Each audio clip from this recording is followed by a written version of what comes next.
주님의 이름으로 축원합니다. 예수님에 대한 소문이 삽시간에 번져나가기 시작했습니다. 갈릴리뿐만 아니라 갈릴리를 넘어서 이스라엘의 전 지역을 거쳐서 예수님의 소문들이 많은 사람들에게 퍼져나가게 되었죠. 예수님의 소문이 퍼져나가면서 또 수없이 많은 사람들이 예수님의 주변으로 몰려들게 되었습니다. 그래서 예수님께서 오늘 가버나움에 오셨다고 하는 이 말씀을 듣고 사람들은 소문에 따라서 수없이 많은 사람들이 인파가 몰리면서 예수님이 말씀을 가르치는, 말씀의 도를 가르치는 그 말씀의 그 집에 사람들이 많이 모였었습니다. 이때 한 동충경자를 침상에 누인 채 네 사람이 그 침상을 들고 예수님 앞으로 나왔습니다. 하지만 사람들이 너무 많아서 그 집으로 들어갈 수가 없게 되자 사람들은 그 환자를 침상에 누인 채 지붕으로 올라가서 또 지붕을 뚫고 그 침상을, 환우가 누워있는 그 침상을 예수님이 발 앞에 달아 내렸습니다. 그러자 예수님께서는 그 광경을 바라보면서 말씀하시기를, 그들의, 오늘 성경 말씀 보니까 그들의 믿음을 보시고 중풍병자에 이르되 작은 자야 내 죄의 사함을 받았느니라 라고 말씀해 주십니다. 이때 그 자리에 있던 서기관들은 신성 모독죄라고 하는 죄명으로 꼬투리를 잡고 그로 인해서 예수님을 십자가에 못 박게 하는 그런 과정에 임하게 되죠. 물론 죄를 사하는 권세는 오직 하나님밖에 없다라고 하는 그들의 그 사상과 그들의 믿음 때문에 예수님께서 하는 이 행동이야말로 바로 신성 모독죄에 해당하는 죄성을 가지고 있기 때문에 그들은 그렇게 얘기했을 것입니다. 그래서 예수님께서는 그들의 마음을 이미 아시고 그리고 말씀하셨습니다. 그리고 내 자리를 들고 집으로 가라. 그렇게 말씀하시자 그 환우는 곧 자기의 자리를 들고 집으로 돌아가게 되었고, 이를 보게 된 그 많은 그 집에 모여있던 수없이 많은 사람들이 바로 이런 광경을 통해서 하나님 앞에 영광을 돌리게 되었더라라고 하는 것이 오늘 본문의 맥락입니다. 오늘 전체적인 본문이 그걸 소개하고 있습니다. 저는 오늘 이 본문 말씀을 묵상하면서 궁금증이 생겼습니다. 5절 말씀에 보니까 예수님께서 말씀하시되 예수께서 그들의 믿음을 보시고 중풍병자에게 이르시되 작은 자여 내 죄의 사함을 받았느니라 라고 하는 이 말씀입니다. 믿음을 보시고 중풍병자를 치유하셨다고만 해도 믿을 텐데 오늘 예수님께서 내 죄의 사함을 받았느니라 하는 이 말씀, 이 말씀이 굉장히 궁금했고, 왜 예수님께서는 그들의 믿음을 보시고 내 병이 나음을 받았다 이렇게 직시로 말씀하지 아니하시고 내 죄의 사함을 받았느니라 그렇게 말씀하셨을까? 이걸 가지고 곰곰이 고민하다가 오늘 제목을 믿음과 죄 사함이라고 하는 제목으로 한번 말씀을 정리해 보았습니다. 도대체 믿음이라고 하는 것과 죄 사함은 어떤 관계성을 가지고 있는가? 또한 믿음이라고 하는 것이 우리가 말하고 있는, 우리가 알고 있는 그 믿음이라고 하는 것이 오늘 본문을 통해서 과연 우리에게 무엇을 말하는가? 그럼 믿음이 과연 뭘까? 라고 하는 이 궁금증 속에서 오늘 말씀을 생각하다가 받은 은혜를 오늘 저와 여러분들과 함께 나누어 보려고 하는 것입니다. 오늘 아까도 말씀드렸지만 5절 말씀에 보면 그들의 믿음을 보시고 그랬죠? 그들의 믿음을 보시고, 여기서 말하고 있는 이 그들이라고 하는 것은 누구를 가리킬까? 우리가 당연히 생각할 때는 중풍병자를 포함한 4명의 친구들이다. 그렇게 우리는 익히 알 수 있을 것입니다. 그들의 믿음을 보시고 중풍병자를 빼놨다고 한다면 아마 중풍병자에게 향해서 말씀하시기를 내 죄 사함을 받았느니라 그렇게까지는 얘기하지 않았을 거예요. 그러니까 오늘 우리가 말씀을 추론해서 본다고 한다면 예수님께서 그들의 믿음을 보시고 라고 했을 때 그들은 5명을 얘기하지 않을까 생각합니다. 중풍병자를 포함한 4명의 친구들을 가리키는 말씀이겠죠. 저는 이 말씀, 이 그들의 믿음을 보시고 라고 하는 이 그들이라고 하는 이 5명의 상관관계를 생각하면서 묵상하다 보니까 한편으로는 이 중풍병자가 약간 부러운 마음, 그런 마음이 생겼습니다. 중풍병이라고 하는 병 자체에 대한 부러움이 아니라 중풍병자에게 이런 친구들이 주변에 있다는 것이 참으로 부럽기도 하다 하는 생각이 들었습니다. 아마 친구들의 이 행동이야말로 진정 무모한 행동이 아닐 수 없고 무례한 행동입니다. 지붕을 뚫으면서 모든 것을 파괴하면서까지도 이 일을 행했다고 하는 것을 본다고 하면 정말 다른 사람들에게 지탄받아 마땅한 일이고 무모한 일이고 무례한 일입니다. 그런데 이렇게까지 해줄 수 있는 친구가 과연 몇이나 될까? 우리 주변에는 몇이나 될까? 이런 생각을 해보았습니다. 정말 내가 이런 질병에 걸렸다고 한다면, 내가 이런 문제로 고통을 받고 있다고 한다면 누가 나를 위해서 이렇게까지 무모한 행동을 하면서까지, 무례한 행동을 하면서까지, 다른 사람의 지탄을 드리며 손가락질을 받으면서까지 누가 나를 위해서 이렇게 해줄까 생각해 보니까 참으로 그 친구가, 그 중풍병자가 한편으로는 부럽기도 했습니다. 도대체 이 중풍병자는 삶을 어떻게 살았을까?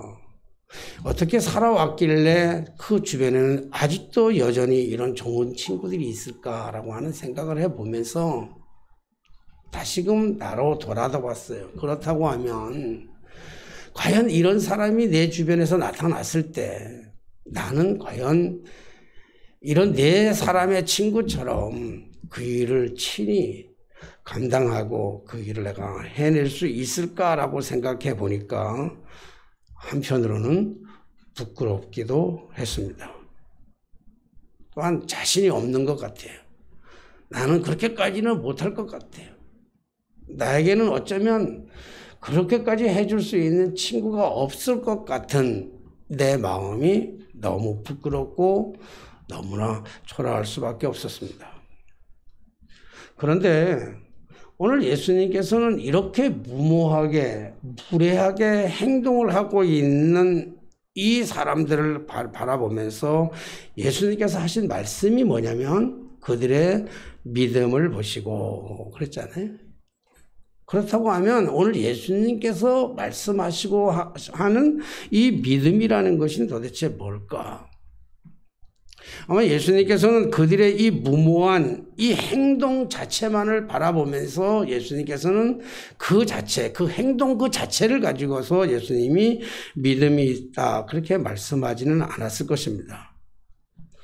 그래서 도대체 오늘 이 말씀을 읽고 묵상하면서 도대체 믿음이라고 하는 것이 뭘까? 이 말씀을 오랫동안 곱씹으면서 묵상하면서 그리고 깨닫고 내린 결론은 믿음이라는 것은 인정하는 것이다. 사실을 그대로 인정하고 그리고 예수님 앞으로 나오는 것이다 라고 하는 사실을 알게 되었습니다.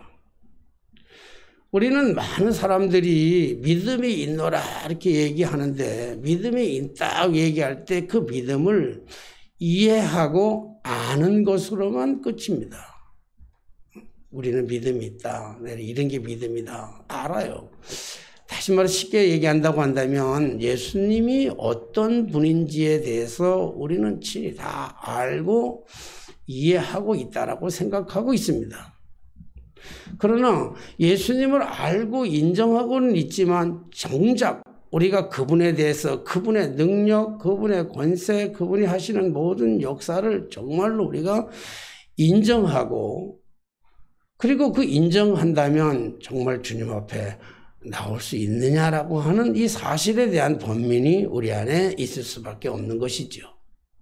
그러니까 오늘 예수님께서 그들의 행동을 보면서 그들의 행동 너머에 있는 그렇게 행동할 수밖에 없었던 그들의 그 본래적인 그 생각들, 그 생각을 보시고 주님 말씀하시기를 그들의 믿음이라. 이것을 가리켜서 믿음이라고 얘기할 수 있습니다. 그렇다면 왜 그들은 이러한 무모한 그리고 무례한 상식에 맞지 않는 이러한 행동을 스스로 자처했을까요? 아마 이들은 예수님의 소문을 들었기 때문에 그렇습니다. 그렇다면 그들이 들은 예수님의 소문은 과연 어떤 것입니까? 예수님의 소문이 삽시간에 온 이스라엘 전 지역으로 다 퍼졌고 갈릴리를 넘어 가버나움까지 이 모든 지역으로 다 퍼져나가는 일대에 그들에게 들려온 예수님의 소식은 과연 뭘까요? 예수님의 소문. 아마 예수님에게는 많은 소문이 있었습니다. 베세다 언덕 위에서 보리떡 5개와 물고기 2마리를 가지고 5,000명이나 되는 사람들을 먹이고도 12강주리를 남겼다고 하는 이 기적에 대한 소문이 각지로 퍼져나갔을 것입니다. 그러니까 다시 말해서 사람들에게는 빵에 대한 이 문제, 우리의 의식주의 문제에 대해서 저들은 예수님께서 행하셨다고 하는 사실에 대해서 저들이 인지하고 저들이 그 소문을 익히 알고 있었습니다. 그래서 거기에 모였던 수없이 많은 사람들은 대부분 모여있던 사람들은 이 빵의 문제를 해결하기 위해서 인생의 생존적인 문제를 해결하기 위해서 아마 수없이 많은 사람들이 그 무리 속에 들어와 참여하고 있었던 것으로 볼 수 있죠. 그러니까 아마 이 소문이라고 하는 것은 오늘 이 네 친구를 비롯한 중풍병자가 이 소문을 익히 들었을 겁니다. 뿐만 아니라 예수님께서는 안전뱅이를 일으켜주시고 눈먼 소경의 눈을 고쳐주시고 12회를 혈루증으로 앓던 여인의 질병을 고쳐주시는 이러한 많은 기적의 역사에 대해서도 익히 들었을 것입니다. 그래서 그 속에 수없이 많은 사람들이 예수님의 만져주심을 기다리며 고대하며 예수님의 치유와 회복을 기대하면서 수없이 많은 사람들이 인산인해를 이루면서 수많은 사람들이 예수님의 주변에 몰려들었고 그날도 예수님이 계신 그 집에 운신할 수 없을 만큼 수없이 많은 사람들이 그곳에 모였습니다.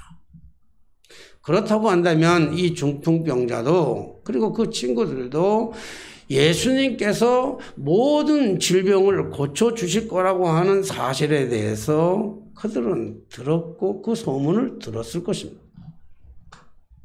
그런데 그들이 진짜 소문을 들었던 것은 그러한 빵의 문제도 있고 그리고 질병에 고쳐주시는 문제도 있었지만 저들이 정작 저들의 중심 속에 들었던 진정한 소문은 그가 바로 하나님의 아들이라고 하는 사실에 대해서 이해했을 뿐만 아니라 알 뿐만 아니라 인정했고 그리고 믿었기 때문에 그 자리까지 나올 수 있었던 것이죠. 아마 단순하게 중풍병을 고치기 위함이었다라고 한다면 굳이 예수님에게 올 필요가 없었을 것입니다. 당연히 병원에 갔어야죠. 또 병원에 가는 것이 당연한 수순입니다. 그게 당연한 순리이죠. 그게 원칙입니다. 그게 상식적인 법칙입니다.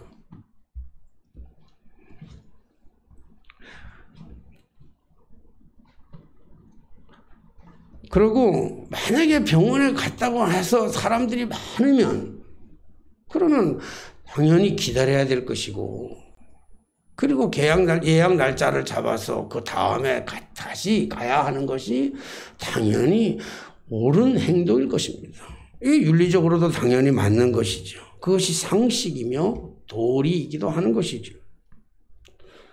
그런데 오늘 이들의 행동을 보면 기물을 파손하면서까지도 이러한 행동은 정말 무례하고 무식하고 무모한 행동이 아닐 수가 없죠. 정말로 어리석은 행동입니다. 그렇기 때문에 이들이 예수님에 대하여 단순히 이해하고 단순히 알았다고만 한다고 한다면 이런 행동은 절대로 불가능했을 것입니다. 절대로 이런 행동은 하지 않았을 것입니다. 상식에 맞지 않는 이러한 행동은 저들은 행하지 않았을 것입니다. 하지만 그들이 들었던, 그들이 이해했던, 그들이 알았던, 그들이 믿었던, 그리고 그들이 진짜로 인정하고 주님 앞에 나올 수밖에 없었던 그 진정한 이유는 그가 바로 메시아고, 그가 바로 그리스도고, 그가 바로 죄의 문제까지도 해결해 주시는 모든 권세를 지니고 있는 분이라고 하는 사실 자체에 대해서 인정했기 때문에 그렇습니다. 그렇기 때문에 그가 메시아고 그가 그리스도시고 그가 우리의 인생의 죄의 근본적인 문제까지 해결해 주실 그분이라고 믿고 인정했다고 한다면 그 주님 앞에 나아가는 길에 있어서 그 어떤 것도 장애분이 될 수가 없는 것이죠. 그래서 그들은 사람들이 운집한 장애물 그리고 지붕을 뚫어내서도 주님 앞으로 나갈 수 있었던 겁니다. 이러한 그들의 그 뜨거운 가슴 속에 있는 그 안에 이 주님을 인정하는 그들의 모습을 바라보며 예수님께서는 말씀하시기를 그들의 모습을 보시고 그들의 믿음을 보시고라고 말씀하고 있죠. 행동하는 것을 본 것이 아니라 그들의 내면 속에 있는 그들의 믿음을 보시고 말씀하셨던 거죠. 그러니까 그들이 예수님을 인정하고 주님 앞에 나올 때 예수님도 그들을 인정하실 수밖에 없죠. 그래서 마태복음 10장 32절의 말씀 보니까 누구든지 사람 앞에서 나를 시인하면 나도 하늘에 계신 너희 아버지 앞에서 너희를 시인할 것이요 저를 시인할 것이요 너희가 나를 부인하면 나도 하늘 아버지 앞에서 너희들을 부인할 것이다 라고 말씀하고 있습니다.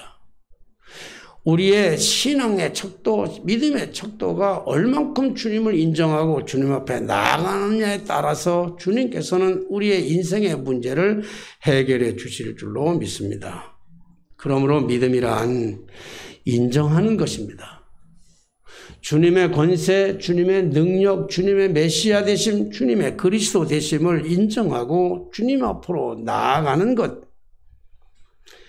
예수께서 모든 문제를 해결해 주실 거라고 하는 모든 문제의 해결자이심을 믿고 주님 앞으로 나아가는 것, 주님을 인정하는 것, 그것이 진정한 믿음인 줄로 믿습니다. 5절 말씀에 다시 한번 보면 예수께서 그들의 믿음을 보시고 그들의 믿음을 보시고 네 사람의 믿음이 아니고 그들의 믿음, 모두의 믿음을 보시고 이르시되 누구에게 이야기합니까? 중풍병자에게 얘기합니다. 작은 자야 내 죄 사함을 받았느니라. 오늘 제가 묵상하면서 제가 많은 궁금증을 가지면서 이 말씀을 접하게 된 그 배경 중에 이유 하나가 뭐냐면 그들의 믿음을 보시고 그리고 중풍병자에게 이르시되 작은 자야 내 죄 사함을 받으라고 하는 이 죄 사함의 말씀, 예수님의 이 말씀이 정말로 궁금해졌어요. 왜 예수님께서는 작은 자여 죄 사함을 받으라, 작은 자여 고침을 받으라, 아무 문제가 없어요. 작은 자여 깨끗할지어다. 뭐 이런 아무 문제가 없어요.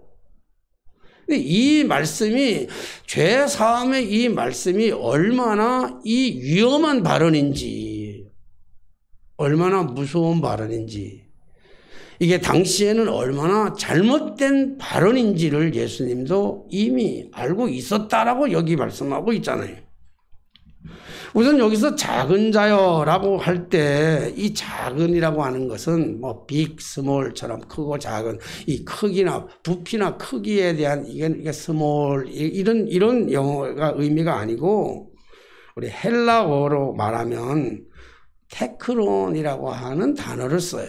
우리 물론 신약 교수님이 계시니까 내가 찾아본 거니까 틀리진 않을 거예요. 테크론이라고 하는 이런 헬라어의 원어의 뜻은 그런 건데, 영어 성경을 보면 영어 성경에서 이 테크론을 해석하고 번역한 걸 보면요, 조금 영어 성경마다 조금씩은 다른데, 어떤 성경에는 my child라고 하는 것으로 쓰기도 하고, 어떤 성경에는 son이라고 해석한 것도 있고, 어떤 영어 성경에는 my son이라고 하는 말이 있습니다. 아마 이 말씀을 보면 그 아들아, 작은 자야 이런 얘기가 아니라, 우리 부를 때 하나님께서 우리를 하층에서 부를 때 아들아 부르는 것처럼 아주 친밀감 있는 언어로 그렇게 말씀해 줘요. 물론 이 중풍병자가 지금까지 살아왔던 삶의 모습 속에 그들의 모든 찌그러진 삶, 쪼그라든 삶, 낮아진 삶, 그렇게 아주 형편없는, 아주 작아진 자기의 스스로 모습을 바라봐도 자기의 모습이 너무 작아진 이 모습이지만, 오늘 예수님께서 그를 부르시면서 아들아 이렇게 부르시고 있죠. 그런데 아들아 부르시면서 예수님께서 오늘 말씀하신 것처럼 죄 사함을 받으라 그렇게 말씀하고 있습니다.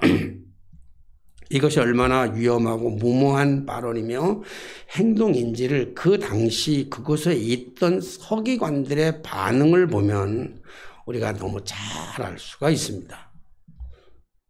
오늘 율법적으로 본다고 한다면 죄를 사하는 권세는 오직 하나님밖에 없다고 생각했습니다. 그들은 그렇게 철저히 믿었는데, 오늘 나사렛의 한 젊은 이 목수의 아들이 지금 죄에 대해서 사함을 선포하고 있습니다.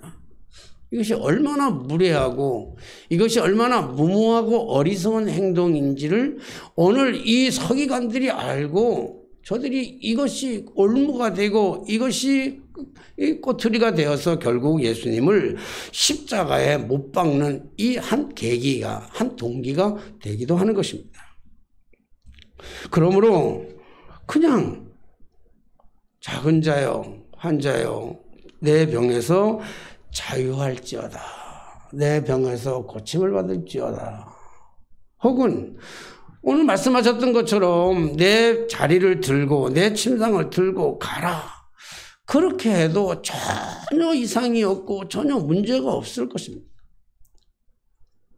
오늘 많은 사람들이 여기에 밀집해서 예수의 소문을 듣고 몰려왔던 수없이 많은 사람들의 관심 속에는 역시 질병에 대한 치유, 회복에 대한 문제를 가지고 찾아나왔던 수없이 많은 사람들이 있기 때문에 우리가 단순한 의미에서 본다고 한다면 이 중풍병을 고쳐주기만 하면 되는 거예요. 그래서 죄 사함의 문제는 얘기할 이유가 없이 병만 고쳐주기만 한다고 한다면 예수님은 아무 문제가 없이 질병을 해결할 수 있었던 겁니다. 그럼에도 불구하고 예수님께서 질병에 대한 선포보다는 먼저 중풍병자에게 얘기하는 것은 뭐냐면 죄 사함을 선포했어요.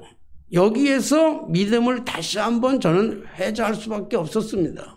오늘 그들이 가지고 있었던 그들의 믿음이라고 하는 것이 뭘까?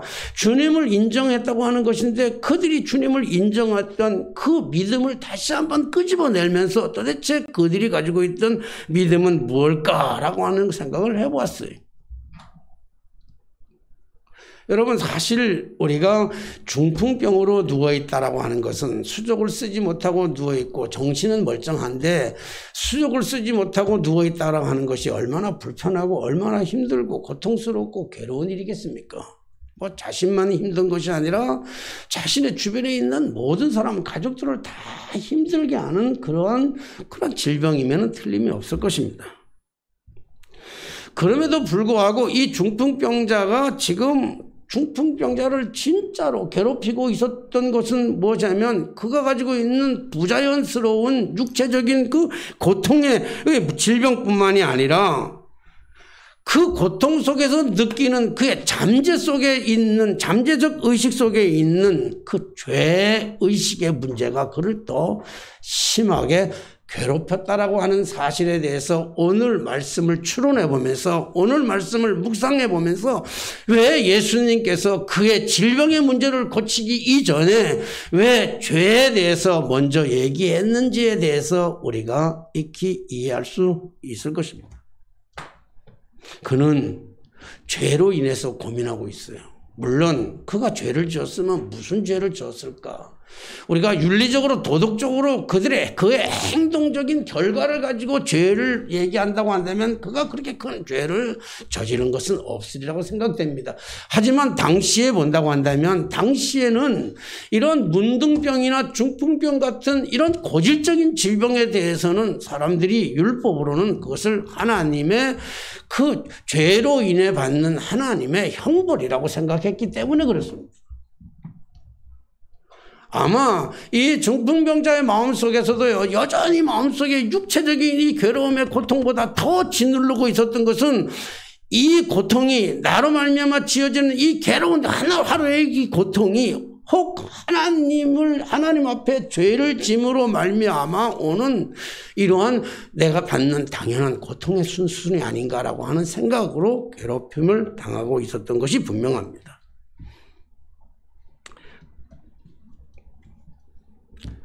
그래서 죄로 인한 인식, 죄의 문제가 그의 육체적인 그 질병, 중풍병보다도 더 큰 무거운 짐으로 그를 짓누르고 있었을 것입니다. 우리가 그런 경험을 많이 하잖아요. 사실은 가난한 것도 고통스러운 거죠. 가난이 참 힘들어요. 제가 어느 날 고통 가운데 우리의 인생에 살아가는 고통 가운데 많은 고통이 있는데 어려운 거 있고 힘든 것도 있는데 뭐 인간관계로서의 고통, 육체적인 어떤 고통, 많은 고통이 있는데 제가 겪는 고통 가운데 가장 그 고통들이 있다고 한다면 뭐 다 힘들겠지만 제가 겪는 고통 가운데 가장 안 힘든 고통이 있다 그러면 저는 가난이 가장 안 고통스럽습니다. 그렇게 얘기했다가 어떤 성도님한테 혼났잖아요. 목사님은 평생을 가난하게 살았으니까 가난한 게 힘든 게 뭔지 모르지요. 몸에 배해서 그냥 가난하게 사는가. 그러니까 고난이 아니라 고통이 아니라고 생각하는데 부자로 살다가 가난해 보십시오. 부자로 살다가 망해 보십시오. 그게 얼마나 크나큰 고통인지, 얼마나 큰 괴로움이고, 얼마나 큰 불편함인지. 그 말을 듣고 나니까 그도 그럴 것 같더라고요. 그래서 그 이후로는 내가 가난한 것 그 자체가 나에게는 큰 고통이 아닙니다. 그리고 세상에 많은 고통 가운데 가난이 그렇게 고통한 것이 아닙니다. 그렇게 얘기하는 것이 그 이후로는 쑥 들어갔어요. 사람마다 다 다르니까. 근데 여러분 우리가 가난이라고 하는 것이 참 힘들고 어려워요. 근데 가난보다도 더 무서운 게 뭡니까? 가난보다 더 무서운 것은 그것을 생각하면 따라오는 의식 속에, 무의식 속에서 의식이나 무의식 속에 따라오는 가난 그 자체에 대한 두려움이 훨씬 더 무섭습니다. 밥을 안 먹으면 안 먹는 거죠, 뭐. 굶으면 굶는데, 그것보다도, 굶는 것보다도, 이걸 굶으면 다음에 어떻게 될 거지? 내가 위장병에 걸리지는 않을까? 응? 이게 힘이 없어 쓰러지지는 않을까라고 하는 이러한 고통이, 이러한 무게가 우리를 훨씬 더 짓누르게 하고 있는 거죠. 사실 아픈 것보다도, 육체적인 질병보다 더 무서운 게 뭡니까? 정말 우리를 아프게 하는 여러 가지 요즘 코로나가 아주, 제가 마스크 다시 쓰는 이유는 코로나가 다시 너무 많이 번지니까 안 되겠다. 밥도 먹지 말을까. 다른 교회들은 또 밥 다 안 먹는다는데, 또 고민하다가, 그래도 밥은 했습니다만은. 자, 코로나라고 하는 거 사실에 코로나를 걸려본 사람도 있잖아요. 우리 집 사람도 코로나 걸려본 적이 있지만요. 코로나를 걸리면 그 코로나 때문에 겪는 고통의 문제가 있어요. 아픈 게 있어요. 근데 코로나가 걸려서 겪는 그 아픔의 고통보다 더 큰 문제는 코로나가 걸려서 이거로 인해서 오는 결과가 어떤 결과가 올까라고 하는 것에 대한 두려움이 훨씬 더 크잖아요. 그 의식 속에서 있는 우리의 의식이, 우리가 가지고 있는 그 문제에 대한, 그 문제 자체에 대한 고통보다는 문제로 인해서 찾아오는 의식이 훨씬 더 무섭고 고통스러운 거라고요. 그러니까 오늘 이 중풍병자에게 있어서 중풍병의 그 괴로움도 물론 그에게는 크나큰 아픔이고 문제이고 고통입니다. 그럼에도 불구하고 그가 더 큰 고통을 느끼고 있는 것은, 그들이 마음속에 여전히 가지고 생각하고 있는 것은 죄의 문제란 말이에요. 이 고통의 문제가 어디서부터 왔는가 생각할 때 죄의 문제라고 생각하니까 죄로 인해 눌리는 그 고통의 문제가 그들에게는 훨씬 더 컸어요. 그 중풍병자에게는. 그것 때문에 예수님께서는 그것을 아시고 그 문제를 해결하시기 위해서, 그리고 그 문제를 해결하실 분은 오직 예수 그리스도, 이분 한 분밖에 없다고 하는 사실에 대해서 알기 때문에 예수님은 그들의 가지고 있는 그 의식의 문제를 해결하시기 위해서 죄의 사함을 받았다. 그것부터 먼저 해방시켜줬고, 죄로부터 해방시켜줬고 해결시켜 주신 것입니다. 그리고 나서 오늘 예수님께서 비로소 육체적인 질병의 문제를 해결하신 거죠. 죄의 문제를 해결하지 않고서는 육신의 문제가 해결되었다 할지라도 진정한 자유로움은 있을 수가 없어요. 사랑하신 여러분, 오늘 이 본문의 말씀 우리가 다시 한번 묵상하면서 나에게 있어서 예수 그리스도는 과연 어떤 분이십니까? 내가 생각하고 내가 믿는다고 하는 예수 그리스도, 그분은 나에게 정말 어떤 존재입니까? 정말 우리가 주님 앞으로 나올 때 그분을, 메시아 그분, 우리의 죄의 문제를 해결해 주실 것은 그분을 인정하고 주님 앞에 나오고 있습니까? 오늘 주님은 이 시간 우리를 초청하고 있습니다. 지금 이 시간 우리를 나오라고 말씀하고 계십니다. 어떤 질병의 문제에 있다 할지라도, 어떤 그 죄의식 속에 있다 할지라도 해결하지 못할 분이 없는 주님께서 오늘 우리를 기다리시면서 오늘 우리 보고 나오라고 하십니다. 지금 이 시간에 부르고 계십니다. 그러므로 우리는 고민할 필요가 없습니다. 그냥 인정하고, 주님이 내 인생의 모든 문제를 인정하고, 문제를 해결할 것을 인정하고 그냥 나오기만 하면 됩니다. 그래서 믿음은 인정하고 나오는 것입니다. 나오면 돼요. 그럼 나오기만 하면 되냐? 나오기만 하면 돼요. 나머지 문제는 주님께서 해결하십니다. 주님께서 알아서 하십니다. 주님께서 완벽하게 고쳐주십니다. 그러니까 그 다음, 내가 나온 다음에 그 다음의 몫은 내 몫이 아니라 주님의 몫입니다. 주님의 배 맡기면 됩니다. 우리가 주님을 인정하고 주님 앞에 나와서 주님 앞에 우리가 모든 것을 맡기기만 하면 그때부터는 주님의 몫이라고요. 주님이 일하신다고요. 주님이 해결하신다고요. 주님께서 역사하시고 주님께서 치료하실 뿐만 아니라 주님께서 우리의 죄의 모든 사슬을 다 끊어버리고 주님께서 우리를 진정 자유케 하실 줄로 믿습니다. 오늘 주님이 부르시는 이 초청 앞에, 오늘 주님의 그 들려오는 그 수많은 소문들 앞에 방해 문제만 아니라 육신의 질병을 고쳐주는 문제가 아니라 우리의 죄, 우리의 의식 속에 아직도 여전히 남아있는 죄의 의식의 사슬을 다 끊어버리고 진리가 너희를 자유케 하리라 말씀하신 주님의 말씀처럼 우리가 진정 죄 안에서 해방되고 자유롭게 멋지게 기쁘게 승리하며 믿음 생활할 수 있는 저와 여러분들이 다 되게 되시기를 주님의 이름으로 축원합니다. 기도하겠습니다.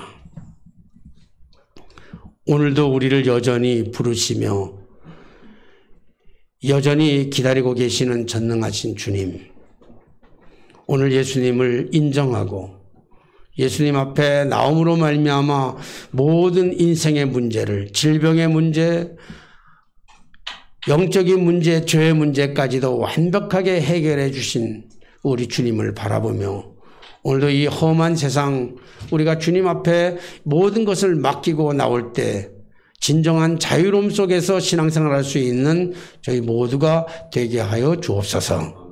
예수님의 이름으로 기도하옵나이다. 아멘.